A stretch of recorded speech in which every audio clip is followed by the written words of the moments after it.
What's up, fellow bulls, Tauruses? This is your astrological monthly forecast for November 2016. Thank you so much for tuning in. Before we get started, just wanted to remind you that this is a forecast that's very general for anyone born under the sun, moon, or rising sign in the sign of Taurus, the bull. And don't forget, you're more than one sign, okay? You may have a moon sign or a rising sign that's different from Taurus. So there's a link that I posted in the description box to where you can go check out your birth chart and see what other energies make up you as a unique individual. Don't forget to watch your monthly forecasts for your moon and rising sign also, if they are different from Taurus.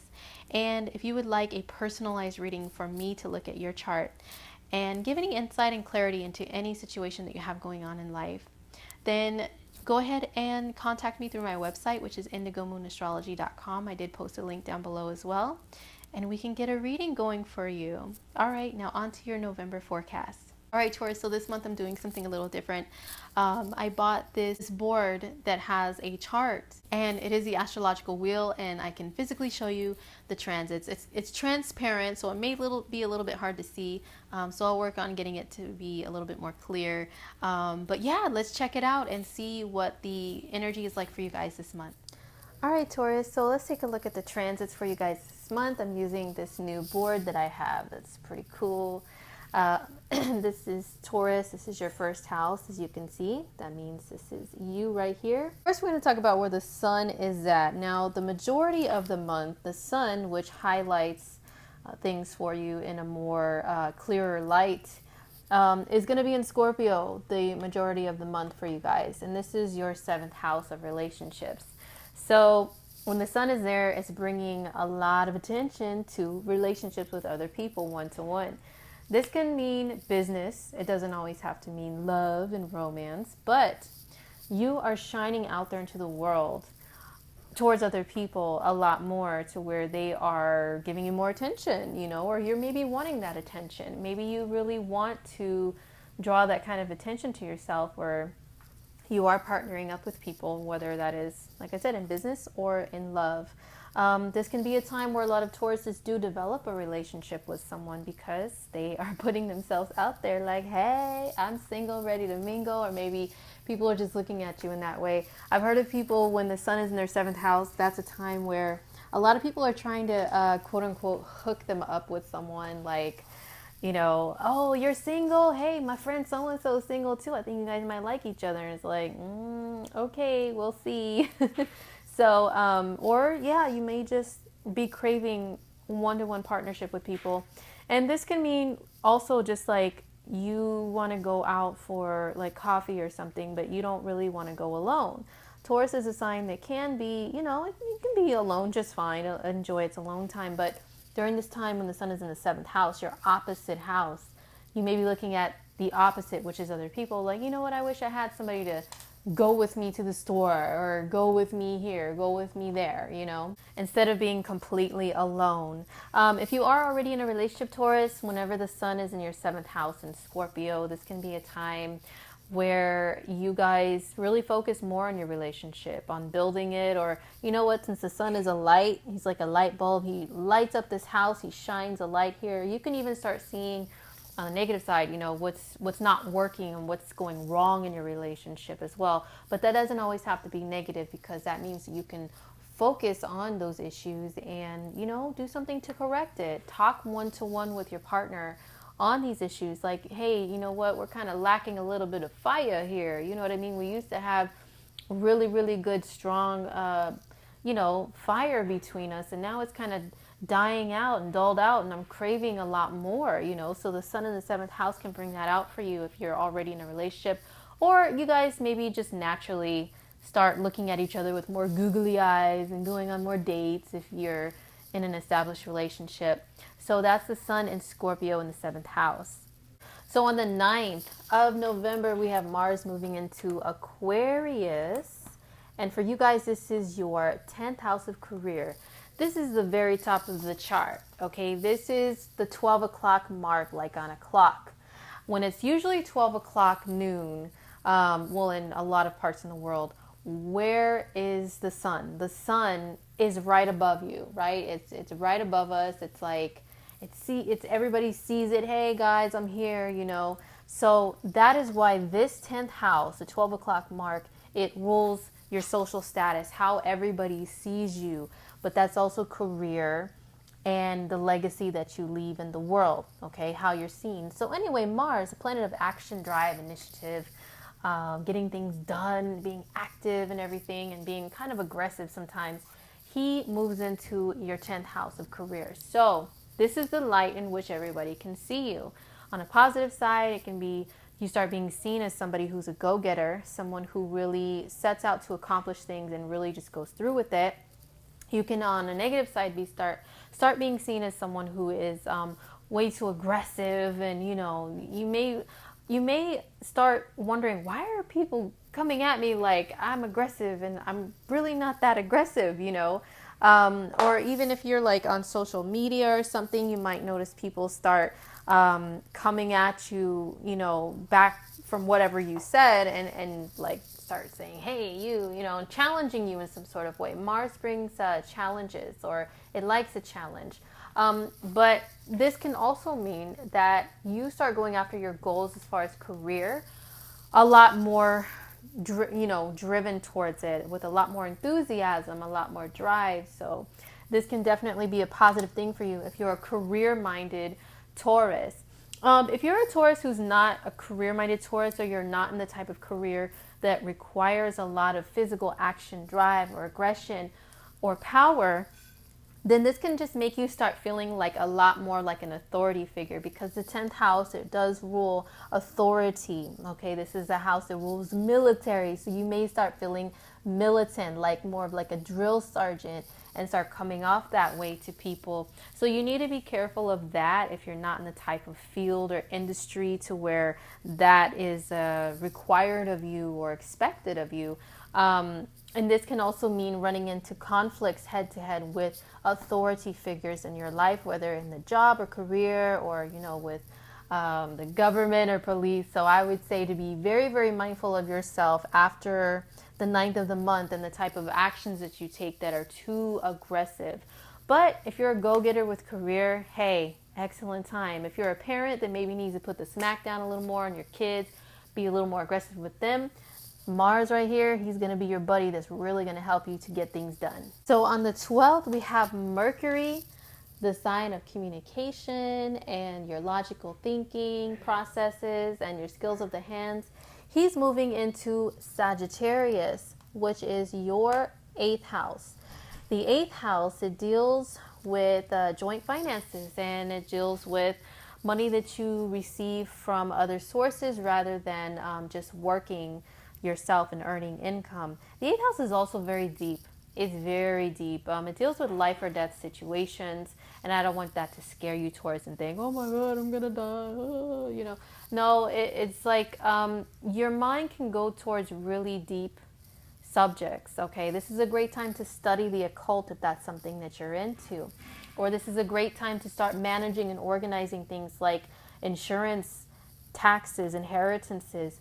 I myself, I'm a Taurus sun, and this is definitely coming into play for me this month. I'm going to have to start doing some things with insurance, for my family. So this is just one example of Mercury in the 8th house, what it can bring to light for you guys. Now, Mercury in the 8th house, it can also, because it's your thinking, your thoughts, it can bring back memories of the past, memories of the past that were very extremely emotional for you. That means, maybe past relationships that were intimate, because that's what the 8th house deals with. Relationships where you shared your world, shared your soul with someone, or maybe even shared like joint, possessions, or anywhere where you were joined at the soul or joined materially with another person is what the 8th house deals with. So a lot of memories can come back with that stuff. And also, since the 8th house deals with death, I would say you may have memories come back of loved ones that have passed on. That happens to me all the time with Mercury in the 8th house. Your mind going more towards occult things and having a more interest in occult things like astrology, or like, those things like ancient aliens and, outer space, and like really intriguing, mysterious things, or maybe reading a really good mystery book, watching mystery movies or shows, watching those shows like Forensic Files or Snapped. Ooh, that's a good one to watch, Snapped, and things like that. So that's Mercury in the 8th house, moves there on the 12th and is there the whole entire month. Now Mercury will come into contact with Saturn on the 23rd. They will meet up at the same degree. And Mercury and Saturn together, Saturn's been here helping you to master and work on issues of the 8th house, okay? So that can mean, working together with another person, especially if you're married or in a really long-term joint partnership that's serious. Working on your intimacy, working on your joint finances, working on coming together as a unit, like really, really as a unit, not just on the surface level, not like living separately in different houses, it means like living together, sharing your whole world together. So you could have been working on this since Saturn went into Sag last year, 2015 in the fall. Mercury coming here is like, okay, all right, Saturn, let's get some things organized, okay? Mercury is going to put thoughts into action, okay? And Saturn's going to require that Mercury do that. You're not just going to be thinking about stuff. Saturn's going to be like, yo, remember, all this stuff is hard work. Mercury's going to be like, okay, all right, Saturn, cool. So what do I got to do? What do I got to communicate to people? What do I got to organize or plan or whatever? Like, what are we doing here? So that's Mercury in the 8th house meeting with Saturn. This is around the 23rd. On the 26th, Mercury will be in a trine aspect to Uranus in Aries here. And this is in your 12th house. Now, Mercury in the 8th, making a positive aspect to Uranus in the 12th. Uranus rules like flashes of insights, flashes of ideas coming to you. And the 12th house is very creative and very psychic and very intuitive. And it also deals with the past karmic relationships and ties. And it also deals with, maybe people who have passed on, and also your dreams. So I would say around the 26th, around Thanksgiving time here in the States, you can have flashes of psychic insights come to you. And this can also, I would say, pay attention to your dreams, the dreams that you have when you're asleep, because you can have some communication happen between you and people that are loved ones that are on the other side. And it can actually mean, some really meaningful messages, like they really do actually come to you and talk to you in your dreams or show you something that's important. So really pay attention to your dreams around the 26th. But if that's nothing that applies to you, just in general, this aspect can really bring some creative ideas to you if you're in a creative type of field. So Venus, the planet of love and relationships and partnerships, and your ruling planet, Taurus, she's been hanging out in the sign of Sagittarius in your 8th house ever since October. So she will be there until the 12th, okay? And then on the 12th, she moves into Capricorn. And for you guys, this is your 9th house. Now, the 9th house is a very optimistic energy. I know Capricorn is not very optimistic. It is more like slow and steady and goal-minded, which, Taurus is, we're very slow and steady too. And Capricorn energy, it makes a trine aspect to us. Okay, so this is a very favorable energy for us Tauruses. It's familiar to us because it's also an earth sign energy. So this is going to bring, some really good feelings to us. The 8th house is very deep, and that can kind of bring us to be maybe kind of brooding at times, or really introverted and really into our thoughts, deep thoughts, and people say that we seem kind of serious right now. But when Venus moves here, even though Capricorn is a serious sign, for us, it's a very happy energy. It's going to be a time where we're more focused on maybe getting out and exploring the world a little bit more for enjoyment, having a little bit more fun, traveling, and things like that. Since Venus rules relationships, and wherever she's traveling for us in our own chart currently is where, if you're single, you can meet love, possibly. So with her being in the 9th house, if you are traveling, you can meet love there. Or if you're already in a relationship, you guys can enjoy some adventurous times together, maybe even travel together. This is a house of higher education. So, you can be studying something, and when Venus comes there, she kind of gives you a little bit more of a happier boost to that area of life for you to kind of help you to feel a little more optimistic about like what it is that you're studying and going to school for. Maybe you can be seen in more positive light to your teachers and, your fellow students. And hey, I mean, you may meet love in school, with Venus hanging out here. So that's where Venus is going to be for the rest of the month from the 12th on. So on the 21st of November, the sun is going to move into Sagittarius, which for us Tauruses is our 8th house. So here we go. More 8th house highlighted energy here. So the sun here is going to shed more of a light into 8th house matters for us. So everything I spoke about earlier with Mercury moving here, the sun is just going to highlight it more, make us see things more clearly, make us see, the positive and the negative and areas that need to be worked on, especially because Saturn, old man Saturn, hey, he's, drill sergeant Saturn hanging out there making us work on some things. So we're going to see those things a lot more clearly once the sun moves there. And this can be more of a time when we are focused on gaining more of an intimate bond with a person. Say, for example, the sun was in Scorpio, right? In our 7th house of the superficiality of relationships, just getting to know each other. Then when the sun moves here, it's like, okay, so we've gotten to know each other. I know what you like and you know what I like and we're attracted to one another. But what's next? How do I really, really know you? How do you really, really know me? Like on the inside, like on a soul level. That is the 8th house. So when the sun moves there, we can be a little bit more focused on that and really asking some really deep questions to a partner, to someone that we're getting to know, and be more like intrigued by them, more intrigued with finding out mysteries about them, like what's really on their mind, like what's really deep in the psyche, back there hidden in their subconscious. We'll want to dig into that a little more once the sun moves here. So it's a very deep energy going on for us from the end of the month on. All right, now let's talk about these lunar events this month, the full moon and the new moon. So the full moon is going to be in the sign of Taurus, in our sign. So that means the sun and moon are opposite. The sun will still be in Scorpio, and then the moon will be here in Taurus in our sign. So that means 1st house of the self versus 7th house of other people. This is bringing things to a head, bringing things to a final decision.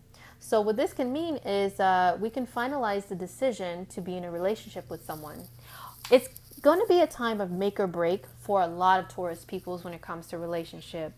That also counts for business partnerships. It's either we're going to be in one or we're not. It can mean like things may have been building up for us to where we were questioning, this relationship that we're in or that we're thinking about being in. Then when this full moon comes around on the 14th, it's like, okay, either we are going to be together or we're not going to be together. It's really going to be a time of a serious final decision when it comes to relationships for we Tauruses. So that is the full moon on the 14th. Now, on the 29th, we have a brand new moon in Sag, and this is happening in our 8th house. This is when the sun and moon are in the same sign and in the same degree. So they're here in Sag at about 7 degrees of Sagittarius. So this means a brand new beginning for us in our 8th house. That means that we can make a decision to start something new, 8th house. So maybe with the full moon, we were like, okay, I do want to be in this relationship. Then with the new moon, it's like, okay, we begin being in a relationship on a more intimate level, whatever that means for you. That can mean I really want to get to know you, on a physical level. Or it can mean, just let's do something to really bond together, like a soul bond. Like maybe go on a trip together. Venus in the 9th here. Hey, let's go on a trip together to really get to know each other. I can ask you 21 questions while we're on the road, just things like that. But it's really going to bring a new beginning in our 8th house. So that's also, the 8th house is also the house of like joint finances. So maybe you began a new, something in your relationship here, and it caused you to discuss some 8th house matters like joining your finances together. Or it could be the opposite. Maybe some Tauruses break up with somebody with this full moon. And then now you have to, maybe you guys were joint together with financials. And now you have to make a decision to start something new, a new way to make money, or a new way to kind of separate yourself from that person. Since the 8th house deals with joint property, this can be a new beginning as far as joint property. If you ended up breaking up or separating with someone to where you have to let go of some joint property and find your own way to do, to accumulate your own resources and material goods. But it doesn't have to be a breakup for everybody. I don't want all Tauruses to get scared and say, oh my God, she said my relationship is ending. Oh, I'm just being honest about the energy and what I always see happens. So that's something that can happen for some Tauruses, but for others, it can just mean a new beginning in a positive way, in a relationship to where you guys really get to know each other on a deep soul level. So that is the new moon on the 29th. All right, Taurus, that was it for your November forecast. Thank you so much for tuning in. And I hope this was helpful and insightful for you guys in some sort of way.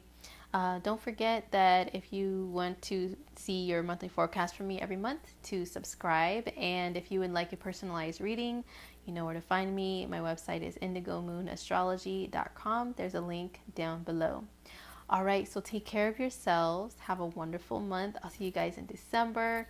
2017 is almost here. Oh my gosh. All right, take care.